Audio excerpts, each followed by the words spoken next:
அனைவருக்கும் வணக்கம். இன்னைக்கு ஹிந்து நியூஸ் பேப்பர்ல என்ன இம்பார்ட்டன்ட் நியூஸஸ் இருக்கு அப்படிங்கிறத பார்ப்போம். ஸோ முதல்ல பார்த்தீங்க அப்படின்னா, Tamil Nadu government plans to establish biomedical research foundation அப்படின்னு சொல்லி குடுத்துருக்காங்க. ஓகேவா?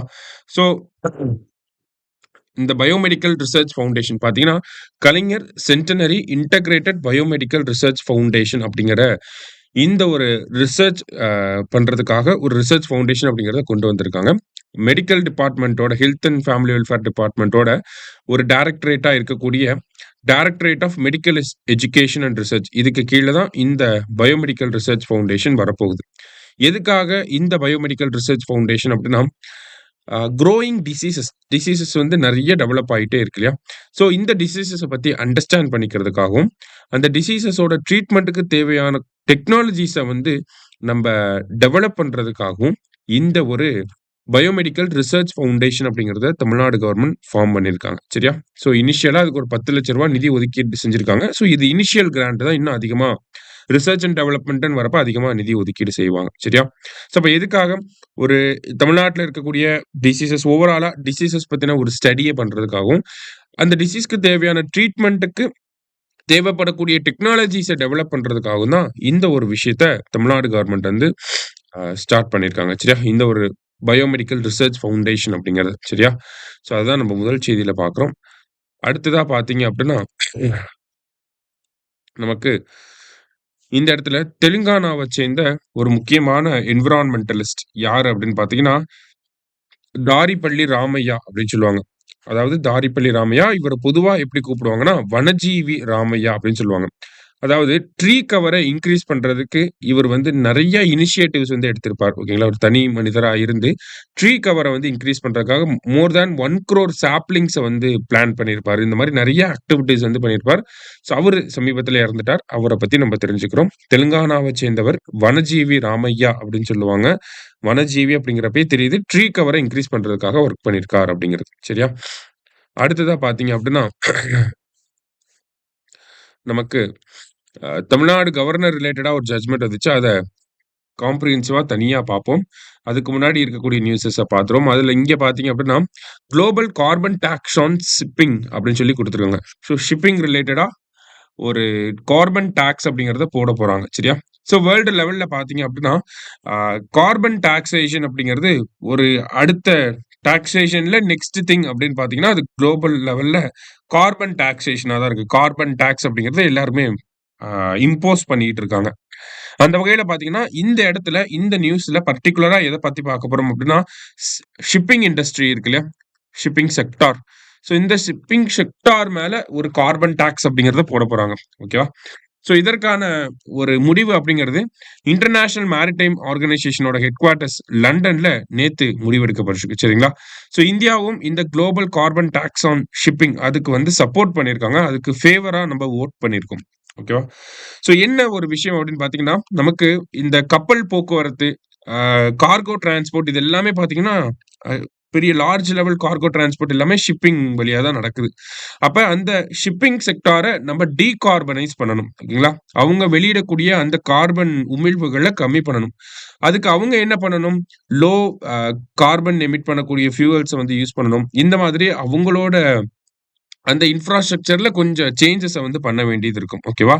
ஸோ அதுக்காக தான் இந்த குளோபல் கார்பன் டாக்ஸ் அப்படிங்கிறத போடப் போறாங்க. ஷிப்பிங் செக்டார் மேல. எப்போ இருந்து அப்படின்னு பார்த்தீங்கன்னா, 2028ல இருந்து இந்த ஒரு விஷயம் நடைமுறைக்கு வரப்போகுது. சரிங்களா? சோ தட் நமக்கு மேரிடைம் செக்டார்ல இருந்து ரிலீஸ் ஆகக்கூடிய கார்பன் அப்படிங்கிறது நமக்கு கம்மியாக ஆரம்பிக்கும். ஓகேவா? சோ அந்த ஒரு விஷயத்த ப்ரமோட் பண்றதுக்காக தான் இத நம்ம பண்ண போறோம். சரியா? நம்பன்னு இல்ல வேர்ல்டு லெவல்ல இந்த ஷிப்பிங் டாக்ஸேஷன் அப்படிங்கிறது வரப்போகுது. இதுல இன் கேஸ் வந்து இப்போ ஒரு ஷிப் வந்து அதிகமான கார்பன் எமிட் பண்ணுது அப்படின்னா, அந்த எவ்வளோ கார்பன் எமிட் பண்றாங்களோ, அதுக்கேத்த மாரி அவங்க டாக்ஸ் கட்டணும். ஓகேவா? ஸோ அந்த டாக்ஸ் எதுக்கு பயன்படுத்துவாங்க அப்படின்னா, ஓவராலா கார்பன கம்மி பண்றதுக்கு தேவையான நடவடிக்கைகள்ல இம்ப்ளிமெண்ட் பண்ணுவாங்க. சரிங்களா? யூஸ் பண்ணிக்குவாங்க. சரியா? ஸோ அதான் இந்த global carbon tax on shipping அப்படிங்கிறது. அடுத்ததா பார்த்தீங்க அப்படின்னா, நமக்கு ஜீனோம் இந்தியா ப்ராஜெக்ட் பத்தி குடுத்திருந்தாங்க. ஸோ பேசிக்கா ஜீனோம் இந்தியா ப்ராஜெக்ட் அப்படிங்கிறது ஹியூமனோட ஜீன ஸ்டடி பண்றதுக்காக இந்தியன் கவர்ன்மெண்ட் வந்து இத ஆர்கனைஸ் பண்ணியிருப்பாங்க. சரிங்களா? அததான் ஜீனோம் இந்தியா ப்ராஜெக்ட் அப்படின்னு சொல்லி சொல்றோம். கிட்டத்தட்ட இந்தியாவுல இருக்கக்கூடிய 10,000 பொதுமக்களோட ஜீன எடுத்து அத சீக்வென்ஸ் பண்றது தான் இந்த ஜீனோம் இந்தியா ப்ராஜெக்ட். இதுக்கு கீழ பார்த்தீங்கன்னா, இனிஷியலி 85 பாப்புலேஷன் குரூப் வந்து இன்க்ளூட் பண்ணியிருந்திருப்பாங்க. இதுல 32 வந்து ட்ரைபல் கம்யூனிட்டீஸ். மீதி இருக்கக்கூடிய 53 பார்த்தீங்கன்னா, நான் ட்ரைபல் கம்யூனிட்டீஸா வந்து இருந்திருப்பாங்க. அதுக்கப்புறமா இப்ப ஃபைனல் ரிசர்ச் வரப்ப இந்த 85 அப்படிங்கிறது 83ஆ மாறியிருக்கும். 30 ட்ரைபல் அண்ட் 52 நான் ட்ரைபல் 53 நான் ட்ரைபல் கம்யூனிட்டீஸ் வந்து இருந்திருப்பாங்க. ஸோ இதுல இருக்கக்கூடிய 9772 பேரோட ஜீன வந்து தனியா நம்ம சீக்வென்ஸ் பண்ணி வச்சிருக்கோம். இதுல மேல் பார்ட்டிசிபென்ட் எவ்வளோ, ஃபீமேல் பார்ட்டிசிபென்ட் எவ்வளோ அப்படின்னு சொல்லி குடுத்திருக்காங்க. 2020ல ஸ்டார்ட் பண்ண இந்த ப்ராஜெக்ட்ட நம்ம இப்போ கம்ப்ளீட் பண்ணி வச்சிருக்கோம். அ இந்தியன் பயாலஜிக்கல் டேட்டா சென்டர் அப்படிங்கிற ஒரு அமைப்பு இருக்கு. ஓகேங்களா. ஒரு டேட்டா சென்டர் இருக்கு. எங்கன்னா, ஃபரிதாபாத் அப்படிங்கிற சிட்டில இருக்கு. அங்க தான் இந்த சீக்வென்ஸ் ஹியூமன் ஜீனோமோட டேட்டா எல்லாமே ஸ்டோர் பண்ணி வச்சிருக்கோம். எதுக்காக இந்த ஹியூமன் ஜீனோம் டேட்டா நமக்கு தேவைப்படுது அப்படின்னு பார்த்தோம்னா, இந்தியால பல்வேறு பாப்புலேஷன் குரூப்ஸ் வந்து இருக்கு. நார்த் ஈஸ்ட்ல ஒரு மாரி இருப்பாங்க. ஜம்மு அண்ட் காஷ்மீர் ரீஜியன்ல ஒரு மாரி இருப்பாங்க. ஈஸ்டர்ன் இந்தியால ஒரு மாரி, வெஸ்டர்ன் இந்தியால ஒரு மாதிரி, சவுத் இந்தியால நம்ம ஒரு மாதிரி, இந்த மாரி பல்வேறு டிஃபரெண்ட் டைப்ஸா வந்து இருக்கும். ஓகேங்களா? இப்போ ஒவ்வொருத்தருக்கும் ஒவ்வொரு பாப்புலேஷன் குரூப்க்கும் ஜெனடிக் வேரியேஷன் அப்படிங்கிறது இருக்கும். ஒவ்வொரு பாப்புலேஷனுக்கும் ஜெனடிக் வேரியேஷன் இருக்கனால, அவங்களுக்கு ஏற்படக்கூடிய ஜெனடிக் டிசீசஸ்லயுமே நெறைய வேரியேஷன் இருக்கு. அப்ப ஹியூமன் ஜீனோம நம்ம சீக்வென்ஸ் பண்ணி வைக்கிறது மூலியமா என்ன பண்ண முடியும்னா, அந்தந்த பாப்புலேஷன் குரூப்க்கு எதனால இந்த ஜெனடிக் டிஸார்டர் வருது? அத எப்படி நம்மனால சரி பண்ண முடியும்? இந்த மாதிரியான ஒரு டயக்னோசிஸ்க்கு வந்து ரொம்ப ஹெல்ப்ஃபுல்லா இருக்கும். ஓகேங்களா? ஸோ அதுக்காக தான் இந்த ஹியூமன் ஜீனோம் ப்ராஜெக்ட் அப்படிங்கிறத இந்தியன் கவர்ன்மெண்ட் பண்ணியிருப்பாங்க. அந்த ப்ராஜெக்ட் பேர் என்னன்னா, ஜீனோம் இந்தியா ப்ராஜெக்ட் 2020ல ஸ்டார்ட் பண்ணியிருந்திருப்பாங்க. சரியா? ஸோ நெக்ஸ்ட் பார்த்தீங்க அப்படின்னா, நம்ப கவர்னர் ரிலேட்டடா வந்த ஜட்ஜ்மென்ட் பத்தி இங்க காம்ப்ரிஹென்சிவா குடுத்திருக்காங்க. ஸோ ஆல்ரெடி பார்த்த விஷயங்கள் தான் இன்னொரு தடவ நம்ம ரீகால் பண்ணிடுவோம். சரிங்களா? ஸோ ஏப்ரல் 8 அப்போ நமக்கு இந்த கவர்னர் ரிலேட்டடான ஜட்ஜ்மென்ட் வந்துச்சு. ஓகேவா? யார் அந்த ஜட்ஜஸ் அப்படின்னு பார்த்தோம்னா, ஜட்ஜ்மென்ட்ட குடுத்த ஜட்ஜஸ் பேர் என்னன்னா, J B. Pardiwala and then R. Mahadevan. இவங்க 2 பேரும் தான் இந்த ஜட்ஜ்மென்ட்ட குடுத்திருக்காங்க. ஜட்ஜ்மென்ட்ல என்ன சொல்லியிருந்தாங்க அப்படின்னு பார்த்தோம்னா, ஒரு 2, 3 டைம் லைன் அப்படிங்கிறத ஃபிக்ஸ் பண்ணியிருந்தாங்க. ஃபர்ஸ்ட் திங் என்ன அப்படின்னா, ஒரு ஸ்டேட் கவர்ன்மென்ட் ஒரு பில்ல பாஸ் பண்ணி, அத கவர்னர் கையில குடுக்குறாங்க. ஓகேங்களா? அண்ட் தென் ஸ்டேட் கவர்ன்மென்ட்டே என்ன பண்றாங்கன்னா, இந்த பில்ல கவர்னர் கிட்ட வித்ஹோல்ட் பண்ணுங்க அப்படின்னு சொல்றாங்க. அல்லது இந்த பில்ல நீங்க பிரசிடென்ட்க்கு அனுப்புங்க அப்படின்னு சொல்லி ஸ்டேட் கவர்ன்மென்ட்டே அட்வைஸ் பண்றாங்க அப்படின்னா, அது கவர்னர் 30 நாளுக்குள்ள பண்ணணும். சரியா? அடுத்தது இன்கேஸ் ஸ்டேட் கவர்ன்மென்ட் பில்ல பாஸ் பண்ணி கவர்னர் கைக்கு வந்துருச்சு. ஓகேங்களா? இப்ப கவர்னர் என்ன பண்றாருன்னா, ஸ்டேட் கவர்ன்மென்ட்டோட அட்வைஸ்க்கு அகைன்ஸ்ட்டா அத ரிட்டர்ன் பண்றாரு. இல்ல ஸ்டேட் கவர்ன்மென்ட்டோட அட்வைஸ்க்கு அகைன்ஸ்ட்டா பிரசிடென்ட்க்கு அனுப்புறாரு அப்படின்னா, அத அவரு 3 மாசத்துக்குள்ள பண்ணணும். சரியா? 3 மந்த்ஸ்க்குள்ள பண்ணணும்.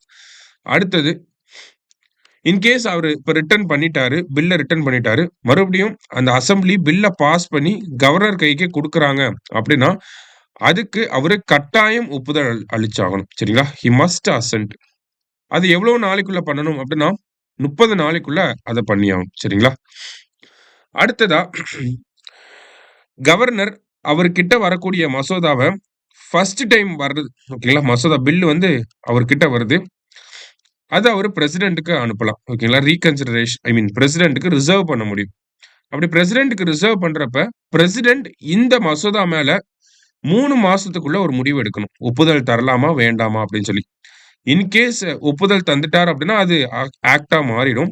ஒப்புதல் தராம போயிட்டாரு அப்படின்னா, இந்த ஒரு முடிவுக்கு எதிரா ஸ்டேட் கவர்ன்மென்ட் சுப்ரீம் கோர்ட்ல கேஸ் போட முடியும். ஓகேங்களா? ஸ்டேட் கவர்ன்மென்ட் சுப்ரீம் கோர்ட்ல கேஸ் போட முடியும். அதே மாரி ஒரு பில்லு கவர்னருக்கு வருது. கவர்னர் அத பிரசிடென்ட்க்கு அனுப்புறாரு. பிரசிடென்ட்க்கு அனுப்புறப்ப, பிரசிடென்ட் வந்து ஆர்டிகிள் 143 யூஸ் பண்ணி சுப்ரீம் கோர்ட் கிட்ட அட்வைஸ் வேணும்னா கேட்டுக்கலாம். ஓகேங்களா? ஏன் அப்படின்னு பார்த்தீங்கன்னா, ஒரு கவர்னருக்கு இந்த பவர் கிடையாது. ஓகேவா? கவர்னருக்கு வந்து சுப்ரீம் கோர்ட்க்கு அனுப்பி அட்வைஸ் கேட்கக்கூடிய பவர் கிடையாது. அப்ப பிரசிடென்ட்க்கு அந்த பவர குடுக்குறாங்க. ஆல்ரெடி அந்த பவர் இருக்கு. ஸ்டேட் கவர்ன்மென்ட் ஒரு பில்ல அனுப்புறாங்க. அது கவர்னர் கைக்கு போகுது அப்படின்னா, கவர்னர் வந்து ஹை கோர்ட்டுக்கோ, சுப்ரீம் கோர்ட்டுக்கோ அனுப்பி அந்த பில் மேல அட்வைஸ் கேட்க முடியாது. அப்ப அது பிரசிடென்ட் கைக்கு போறப்ப, பிரசிடென்ட் வேணும்னு நெனைச்சாரு அப்படின்னா, மாநில அரசாங்கம் இயற்றின சட்டத்துக்கு ஒரு அட்வைஸ கேட்க முடியும். இது ஏதாவது அன்கான்ஸ்டிடியூஷனலா இருக்கா? இல்லையா? அப்படிங்கிறத பார்த்து சொல்லுங்க. அந்த மாதிரி. சரியா? ஸோ இந்த ஒரு நடைமுறைய பொறுத்தவரைக்கும் பார்த்தீங்கன்னா, ஸ்ரீலங்கால இந்த ஒரு பிராக்டிஸ பண்றாங்க. நம்ப பிரசிடென்ட்டுமே இந்த பிராக்டிஸ பண்ணலாம் அப்படின்னு சொல்லி ஜட்ஜ்மென்ட்லயே இத கோட் பண்ணியிருந்திருப்பாங்க. ஸ்ரீலங்காவோட பிராக்டிஸ. சரிங்களா? வேற என்னெல்லாம் இந்த தீர்ப்புல சொல்லப்பட்டிருக்கு அப்படின்னா, ஒரு பில் வருது. அத கவர்னர் என்ன பண்றாருன்னா, ரிட்டர்ன் பண்றாரு மறுபடியும். அசெம்பிளிக்கே ரிட்டர்ன் பண்றாரு. ஓகேங்களா? ரிட்டர்ன் பண்ணிட்டு மறுபடியும் அசெம்பிளி அத பாஸ் பண்ணி கவர்னருக்கு வரப்ப, கவர்னர் அதுக்கு ஒப்புதல் மட்டும் தான் அளிக்கணும். அத போய் மறுபடியும் பிரசிடென்ட்க்கு ரிசர்வ் பண்ணி வைக்கக்கூடாது அப்படிங்கிறதையும் சொல்லியிருக்காங்க. சரியா? ஸோ இந்த மாதிரி ஒரு டைம் லிமிட்ட நமக்கு ஃபிக்ஸ் பண்ணி குடுத்துருக்காங்க. இந்த டைம் லிமிட்ட பொறுத்தவரைக்கும் பார்த்தீங்கன்னா, கவர்னருக்கும் டைம் லிமிட் இருக்கு. பிரசிடென்ட்க்குமே டைம் லிமிட் இருக்கு. 3 மாசம் குடுத்துருக்காங்க. அது ரிகார்டிங் ஸ்டேட் அசெம்பிளி பாஸ் பண்ணக்கூடிய பில்ஸ் அப்படின்னு. சரியா? ஸோ இந்த மாதிரி முக்கியமான விஷயங்கள வந்து இந்த தீர்ப்புல நமக்கு சொல்லியிருந்தாங்க. ஸோ அததான் கன்சாலிடேட்டடா பார்த்திருக்கோம். மத்த இடத்துல பிரிச்சு, பிரிச்சு குடுத்திருந்தாங்க. அத நம்ம கன்சாலிடேட்டடா பார்த்திருக்கோம். சரிங்களா? இதுதான் இங்கேயுமே சொல்லியிருக்காங்க. ஸோ அதே மாரி இந்த ஜட்ஜ்மெண்ட்ட கோட் பண்றப்ப, சுப்ரீம் கோர்ட் ஃபர்ஸ்ட் பிரசிடென்ட் என்ன பண்ணாரு? அவரோட ஸ்ட்ரகிள் என்ன ஆச்சு? அப்படிங்கிறதையும் சொல்லியிருக்காங்க. ஃபர்ஸ்ட் பார்த்தீங்கன்னா, ஹிந்து கோட் பில் அப்படிங்கிறது 1951ல பிரசிடென்ட்டோட கைக்கு போயிருக்கும். ராஜேந்திர பிரசாத் அவர்கள் கைக்கு வந்து போயிருக்கும். சரிங்களா? அவர் வந்து என்ன பண்ணியிருப்பாருன்னா, அப்போதைக்கு இருந்த கேபினட்டோட அட்வைஸ்க்கு அகைன்ஸ்டா நான் வந்து ஒப்புதல் தரமாட்டேன். இல்ல ஒரு சில பிரச்சனைகள் இருக்கு அப்படிங்கிறத வந்து சொல்லியிருப்பார். ஓகேங்களா? வித்ட்ரால் பண்ண போறேன் அப்படிங்கிறத சொல்லியிருப்பார். அப்ப எம்.சி. சேத்தல்வாட் அப்படிங்கிறவர் தான் இந்தியாவோட அட்டார்னி ஜெனரலா இருந்தாரு. First attorney general. சரிங்களா? ஸோ அவரு வந்து அட்வைஸ் பண்ணியிருப்பாங்க. இந்த மாரி கான்ஸ்டிடியூஷன் வைஸ் பார்க்கிறப்ப, நீங்க வந்து கேபினட்டோட டெசிஷன கேட்டு தான் நடக்கணும் அப்படின்னு சொல்லியிருப்பாங்க. ஸோ அதுக்கப்புறமா அந்த ஹிந்து கோட் பில்லுக்கு வந்து அசென்ட் குடுத்திருப்பாங்க. ஸோ இந்த ஒரு விஷயத்த சுப்ரீம் கோர்ட் கோட் பண்ணி காட்டியிருப்பாங்க. இந்த ஒரு விஷயம் பார்த்தீங்கன்னா, எம்.சி. சேத்தல்வாடோட ஆட்டோபயோகிராஃபில சொல்லப்பட்டிருக்கும். சரிங்களா? ஸோ அவரோட ஆட்டோபயோகிராஃபி என்ன அப்படிங்கிறத நம்ம ஜஸ்ட் தெரிஞ்சு வச்சுக்கிறோம். My life, law and other small things அப்படின்னு சொல்லி அவரோட ஆட்டோபயோகிராஃபி இருக்கு. ஓகேவா? ஸோ இந்த ஜட்ஜ்மெண்ட்ல சொல்லப்பட்ட கோட் பண்ணப்பட்ட ஒரு சில விஷயங்கள். இத தாண்டி என்ன ஆயிருக்கு அப்படின்னு பார்த்தீங்கன்னா, அந்த ஜட்ஜ்மெண்ட்லயே தமிழ்நாடு கவர்னர் வந்து ஒரு 10 மசோதாக்களுக்கு ஒப்புதல் வழங்காமே இருந்திருப்பார். அதற்கு உச்சநீதிமன்றம் ஒப்புதல் வழங்கப்பட்டதாக கருதப்படுகிறது அப்படின்னு சொல்லி ஜட்ஜ்மெண்ட்ல சொல்லியிருப்பாங்க. It is considered that the ascent has been given அப்படின்னு சொல்லி ஜட்ஜ்மெண்ட்ல கோட் பண்ணியிருந்திருப்பாங்க. ஸோ இதனால என்ன ஆயிருக்கு அப்படின்னு பார்த்தோம்னா, தமிழக அரசாங்கம் அந்த பெண்டிங்ல இருந்த 10 மசோதாக்களுக்கும் இப்ப சட்ட வடிவாக அறிவிக்கப்பட்டிருக்கு. தமிழ்நாடு கவர்மெண்ட்டும் பார்த்தீங்கன்னா, கெசெட்ல வெளியிட்டுட்டாங்க. அப்ப இந்தியாவோட வரலாற்றிலே இதுவரைக்கும் பார்த்தீங்க அப்படின்னா, ஒரு மாநில அரசாங்கம் ஒரு மசோதாவ நிறைவேற்றி, அந்த மசோதா கவர்னரோட கையெழுத்தும் இல்லாம, பிரசிடென்ட்டோட கையெழுத்தும் இல்லாம, உச்சநீதிமன்றத்தோட முடிவின் பேர்ல சட்டமா மாறுறது, இதுதான் முதல் முறையா.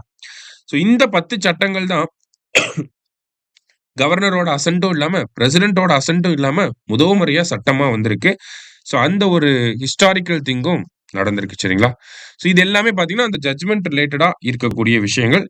அததான் நம்ம கடைசியா பார்த்திருக்கோம். இன்னைக்கு செய்தித்தாள்ல இருந்த முக்கிய செய்திகள பார்த்திருக்கோம். நன்றி. சுரேஷ் IAS அகாடமி வெற்றியின் முகவரி.